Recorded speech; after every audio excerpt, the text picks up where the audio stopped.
ఇటు ఇక్కడ ఇంకో విషయం ఏంటంటే నాన్నగారితో పాటు హనుమంతరావు గారు చనిపోయి ఎక్కడ ఉన్నాడు కానీ హనుమంతరావు గారు కృష్ణ గారి తమ్ముడు సినిమా నిర్మాణానికి నాన్నగారు రచనగా ఎంతో కృష్ణ గారు ఆ పాత్రలో ఆ కృష్ణ గారి విషయానికి రాకుందాం ఎంతో నిర్మాతగా అంత గట్స్ అంత ప్లానింగ్ మళ్ళీ ఎవడు చేయలేడము. సన్మానం చేశారంట కదా సార్ ఈ సినిమా హనుమంతరావు గారు. ఎందుకంటే చింతపల్లి అడవుల్లో ఎముకలు కొరికే చలి, అక్కడ ఏమీ దొరకదు, పెట్రోల్ డీజిల్ కూడా దొరకదు. అక్కడ కాటేజెస్ నిర్మించాడు ఆయన షూటింగ్ పర్పస్ అక్కడే అడవిలోనే ఉండి. సెట్ కాదు అదంతా, సెట్ కాదు, ఒరిజినల్ గా కాటేజెస్ అటాచ్డ్ టాయిలెట్స్ తోటి అంత ఖర్చు పెట్టి మొత్తం. అంటే ఆర్టిస్టులు ఇక్కడికి వస్తే ఎవడు ఇబ్బంది పడకూడదు, వచ్చేమో సంతృప్తిగా షూటింగ్ చేయాలి తప్పితే ఇక్కడ వచ్చే మనసులో అదేంటి ఇదేంటి అది లేదు, మెంటల్ గా డిస్టర్బ్ గా ఉండకూడదు, ఇది ఒక పవిత్ర కార్యక్రమంగా చేస్తున్నాం కనుక అందరికి ఆ ఫెసిలిటీస్ ఉండాలని అంత అత్యద్భుతంగా. అసలు పెట్రోల్ కు ఉండేవి కాదు, పెట్రోల్ కిందకి ఎప్పుడో నర్సీపట్నానికి వెళ్లాల్సి వచ్చేది. ఆయన పెట్రోల్కి ఏం చేస్తే డ్రమ్ములు, పెద్ద డ్రమ్ములు, పెట్రోల్ డీజిల్ డ్రమ్ములు పెట్టేసేసి ట్యాంకర్స్ తో తెప్పించి డ్రమ్ములు నింపేసేవాడు.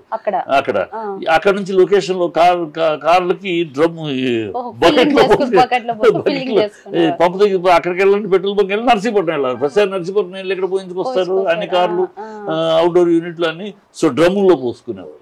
ఆ డ్రమ్ములో పోసుకుంటాను మొత్తం ఎవరికాళ్ళ కాటేజ్. మళ్ళీ జూనియర్ ఆర్టిస్టులు, చిన్న ఆర్టిస్టులు కూడా తీసుకెళ్ళి అంతే షూటింగ్ అంత అక్కడే మొత్తం ఎవరికాళ్ళ కాటేజెస్ ఆర్టిస్టులు. కృష్ణ గారు అక్కడే, కృష్ణ గారు విజయ్ అందరూ అక్కడే. ఎన్ని రోజులు పట్టింది? దాదాపు 35 to 40 days.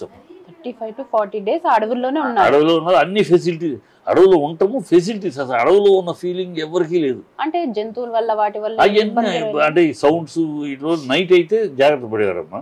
ఒక మేము షూటింగ్ అయిపోయి ఒక్కోసారి వస్తా ఉంటే ఎదురుకుంటా మాకు ఏనుగులు వెళ్ళటాలు ఈ కనపడే ఉండే. నైట్ అయితే డే టైము ఈ సౌండ్స్ ఉండేవి కావు.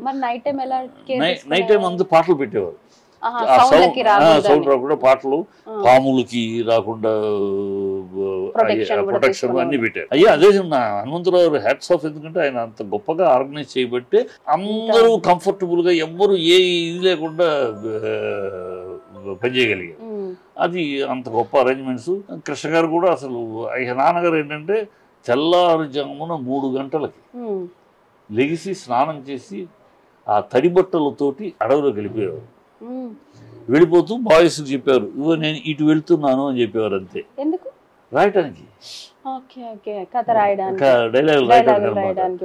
అక్కడికి వెళ్ళిపోయారు. వెళ్ళిపోయారు వీళ్ళు పొద్దున్న 7 గంటలకు టిఫిన్ తీసుకెళ్ళడానికి ఆయనకి మారుతి గారు అరుస్తూ ఉంటే ఆ దారి చెప్పారు కదా, దారిలో అరుస్తుంటే ఇక్కడ నేను వాయిస్ గొంతే కమ్యూనికేషన్, ఆ వాయిస్ తోటి అక్కడికి వెళ్ళి ఆయన టిఫిన్ ఇచ్చేవారు. ఒక్కొక్కసారి అది మిస్ అయ్యి టిఫిన్ కూడా లేకుండా ఉండేది అది.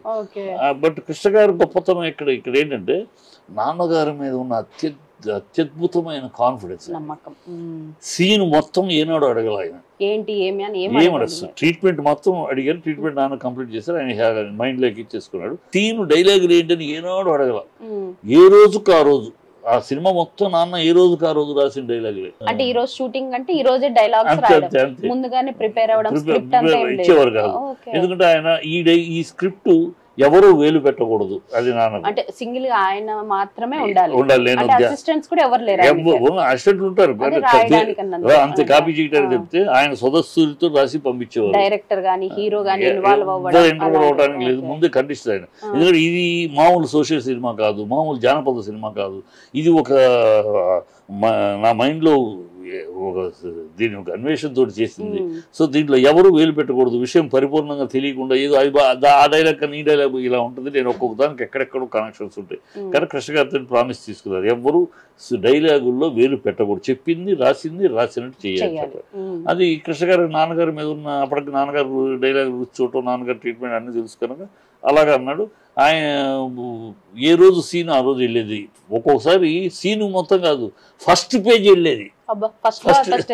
ఫస్ట్ పేజ్ దాన్ని కూడా కృష్ణ గారు జమ్మని ప్లాన్ చేసి తీసేవాడు. అంటే ఫస్ట్ పేజ్ నాన్నగారు స్క్రిప్ట్ సీన్స్ ఎట్లా ఉంటాయంటే డైలాగులు ఒక పక్క ఉంటే లెఫ్ట్ లో ఆయన డిస్క్రిప్షన్ ఉంటుంది, ఏంటి ఎప్పుడు ఎక్కడ వస్తది కలర్ మారిందంటే షార్ట్ మారాలి అని నాన్న సజెషన్. ఓకే పెన్ కలర్ మారింది 4 కలర్లు రాసేవారు సైడ్ లో. కలర్ మారితే ఇక్కడ షార్ట్ మారాల్సిన అవసరం ఉంది అని ఒక రైటర్ గా ఆయన ఇచ్చే సజెషన్ అన్నమాట. సో కృష్ణ సేమ్ లొకేషన్ లో కాకుండా కొంచెం చేంజ్ చేయాలి. లొకేషన్ అనే కాదు, షార్ట్ మొత్తం షార్ట్ మార్చాలి, షార్ట్ మారిపోవాలి, సేమ్ షార్ట్ లో ఈ డైలాగ్ ఉండకూడదు, వేరే షార్ట్ రావాలి అని. కలర్ మారిస్తే షార్ట్ మారాలని నాన్న సిగ్నల్. అది రామకృష్ణ గారికి బాగా అలవాటే. అందువల్ల ఫస్ట్ చూసుకునేవాడు, షార్ట్ పెట్టేసేవాడు, తీసేవాడు.